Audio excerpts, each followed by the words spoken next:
mapapalag tayo pag nagkagera. Yan ang gustong ipaiwatig ni Chief Romeo Brawner laban sa China. Nanindigan kasi ang militar na mananatili ang missile launcher ng Amerika sa ating bansa forever. In case raw na magkagulo, magpapapi na lang tayo. Dapat aatake rin daw. Pero ba't ba nababahala ang Chinese Foreign Ministry dito?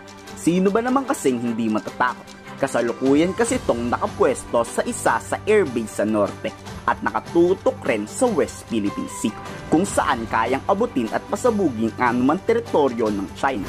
Ayon kay General, mas mabuti kung forever na tong mananatili sa Pilipinas. Permanente na tong nandito. Sir, mananatili mo na yung Typhoon dito? Hindi ko rin alam kung ano yung plano But kung ako ang masusunod, if I were given the choice, I would like to have the Typhoons here in the Philippines forever. Pero yun nga ang of course, binanggit natin yung intention natin na kung pwede ay manatili yung typhoons dito sa Pilipinas. At hindi yan nagustuhan ng China.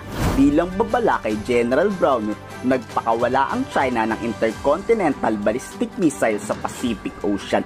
Parang aktong papasabugin ng Pilipinas kasi dumaan to sa ating bansa. Pagbibigay mensahe na kayang pasabugin ng China ang sino man. Isinapubliko yan ng South China Morning Post, isang kontroladong news ng China, para sindakin ang kakalaban sa mga Chinese. 5月25日8时44分，中国人民解放军火箭军向太平洋相关公海海域成功发射一发携载训练模拟弹头的洲际弹道导弹，准确落入预定海域。此次导弹发射是年度军事训练例行性安排，符合国际法和国际惯例，不针对任何特定国家和目标。 Dahil sa mga tulad na missile launch na yan, kaya hindi inaalis sa Pilipinas ang US missile. Sa ere pa lang kasi kaya na tong pasabugin ng US missile. Walang balak ang China ng pahupain ng tensyon at wala rin ang balak ng AFP tanggalin to. Lalala pa raw ang gulo at posible tong mauwi sa malaking gera.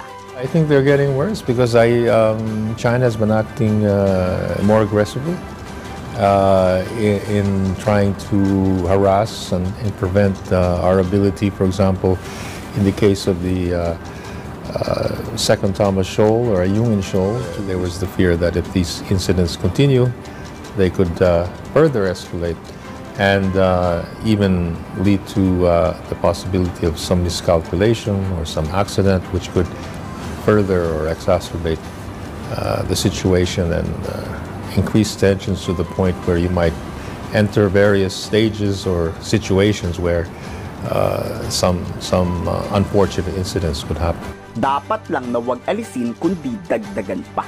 What if yung testing ng China ng pagpapasabog ay talagang sa atin? Anong idedepensa ng Pilipinas, di ba? Tama lang ang gusto ni General Brown. Ano sa palagay niyo? I-komento sa baba ang inyong saloobin.